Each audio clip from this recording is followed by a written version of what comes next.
We're going to tie together a very important concept in hermeneutics with some Christian teachings to try to explain a good mental health approach. Life is difficult, it's challenging, but there's a very specific way to approach it that works for everyone. In fact, everyone has to figure this out eventually, okay? So we're going to tie together these concepts. The first one is called the law of rhythm from hermeneutics. There's 7 different principles in hermeneutics, and the law of rhythm is basically this. We're all going to have ups and downs, okay? The world goes up and it goes down and it goes left and it goes right and it goes round and it goes round, and this is unavoidable. You come to earth and like Buddha teaches, you're going to suffer, and that's why we suffer, because you can't avoid the ups and downs, and when we approach it in a certain kind of way, it doesn't work, okay? So now the law of rhythm is like light in wavelength. It has ups and downs. You know how Jesus says you're the light? Well, that's interesting. That means you're going to have ups and downs. You are the light. Here's a wavelength. So I've just drawn all of our realities for us. Ups and downs and ups and downs and ups and downs. Is that familiar? You guys all experienced that? Yeah, okay, good. Well, that's our reality that we're in. And we tend to call this good when things are going well. The ups, we call that good. And then come the downs. We call that bad or evil.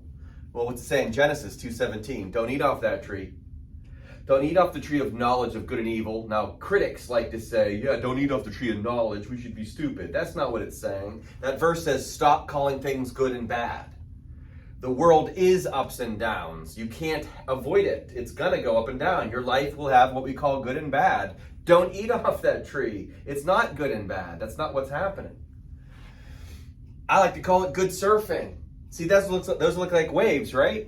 We have to learn how to ride the wave of our lives. We go up and down, but if we can't surf, we're going to be battered all over the place. This is what's in James 1:2. Why it teaches in James 1:2, consider it pure joy when you face trials of all kinds, okay? That's the down.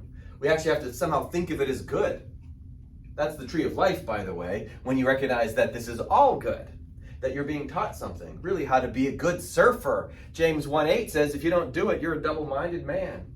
Well, what's that mind? You have the ego and you have the spirit, right? The spirit is a good surfer, the ego isn't. The ego is the voice in our head that says, good, good, good, bad, bad, bad, good, good, good, bad, bad, bad, comparison, comparison. That's called the ego. It's easy to identify because your feelings will tell you immediately. If you're looking at something and you call it bad, you're going to have some variation of that, some form of an emotion along the lines of stress, fear, shame, guilt, doubt, whatever. Don't eat off that tree. And that's always done by the ego.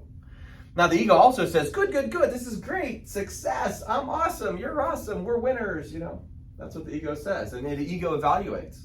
And that's a part of us. But that's one of our minds. The law of rhythm is right after the law of polarity, which I like to say. This thing has 2 poles. This has 2 poles, the top and the bottom. Well, our mind has 2 poles as well, spirit and ego. Okay? Same mind, 2 different ends. And if you only look at it from the lower self, then we're going to be looking at it from the ego perspective, and we're going to call this good and bad. Don't eat off that tree. Instead, eat off the tree of life, which is what the spirit does. Now, how does the spirit do it? It's very good mental health to practice virtue. Okay? I'm going to read a couple verses from the Tao, and if there's any book or any source that teaches going with the flow better than the Tao, I haven't found it, okay? If anything, the Tao is about going with the flow. It's be water, it's be flexible, it's be the wave, be the light, instead of resisting all of this, okay? So a couple verses from the Tao. Verse 31, it says, it is a good sign when man's higher nature comes forward. It's a bad sign when his lower nature comes forward. Now, notice how it's using good and bad to point out what's actually good and bad. When your higher nature, that's the spiritual self, comes forward, it will learn how to ride this wave, and we'll talk about that in a second. It's a bad sign when the lower nature comes forward, because when the lower nature, the ego, the bottom half of the mind in that regard, the lower nature is going to do the resisting, okay? Another line from the Tao, verse 28. To be a pattern of the world. Now, the pattern of this world is this. I've already drawn it, but we're supposed to be the pattern. We're supposed to ride the highs and the lows. And how do we do that? It says, to be the pattern of the world is to move constantly in the path of virtue without erring a single step and return again to the infinite. Okay? Constantly in the path of virtue. Remember that. We'll do that in a second. And then one more verse, verse 13 says, man's true self is eternal. Again, the false self is the ego, and it's the thing that says good and bad. The true self is eternal. And yet man thinks, I am a body, so I will soon die. But if we have no body, what calamities can we have, says the Tao. See, the Tao says you're not the body, you are the spirit. And so how are bad things happening to you when you're just spirit? It's because we think we're bodies, that we think we're egos, that we call things good and bad. To realize that we're spirit is to live the path of virtue. And it's exactly what the ego hates. Okay, I also call this good mental health. Good mental health is to practice virtue. And it's really simple. How do we become a good surfer? How do we ride this wave? Well, when things are good, go ahead and perceive them that way, but do it with certain virtue. Gratitude, not arrogance. Be thankful when good things happen to you. Appreciate them. There's nothing wrong with that. Leadership. Something good happens to you, help others help themselves get to that place where good things can happen to them. Compassion. If something good happens to you, something bad could be happening to someone else. Practice compassion when you've got good stuff. And humility. Don't be so arrogant where you're walking around thinking you're special because you're going through a good phase, because you know what's going to happen next? Bad phase, okay? That's when things are going good. How about when things are bad? Well, there's a whole bunch of virtues there. Forgiveness. Someone hurts you, you say that's bad. Well, now you're going to be riding the wave of virtue. Even though it's bad, you're still being spiritual. Hope, especially if you're struggling with something. It could always get better the next day. Hope is always right around the corner. Patience. Perfect thing to apply when things aren't going well, okay? Practice that. In Corinthians, love is patience. It's love is what we can apply when things are going bad. And persistence.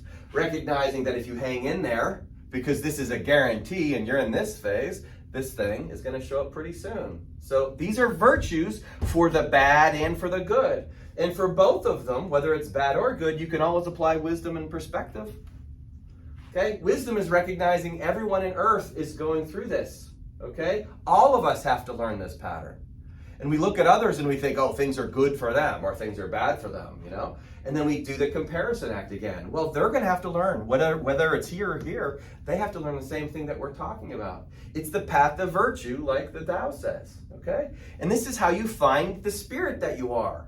As it says, you think you're going to die, which a lot of people call bad, okay? But if you've realized by, again, surfing, instead of doing, in James 8, the double-minded man thing, and we get tossed about to and fro, am I spirit or am I ego? Am I spirit or am I ego? We get tossed about. And our head gets a little dizzy. But when you commit, if your eye is single, your whole body's filled with light, you just ride this wave perfectly, smoothly. And you can be at peace, what the Buddha calls equanimity, in any and all circumstances. Jesus demonstrated this on an elite level by getting nailed to a cross, and he maintained his sanity by continuing to realize he was spirit, and so he was being loving. He was applying some awesome virtue on the cross, wasn't he? So whatever adversities that befall us, we always have these virtues there to play with. And the ego doesn't want to do that. The ego wants to complain about things. But the spirit will absolutely guide you home. If you practice these virtues during the guaranteed highs and lows of your life, instead of calling them good or bad, you know they're coming. That's perspective. You know that everyone has to work on this, whether they're going through it or not. They're going to eventually have to. So it's fair. If you maintain these virtues, you become a good life surfer.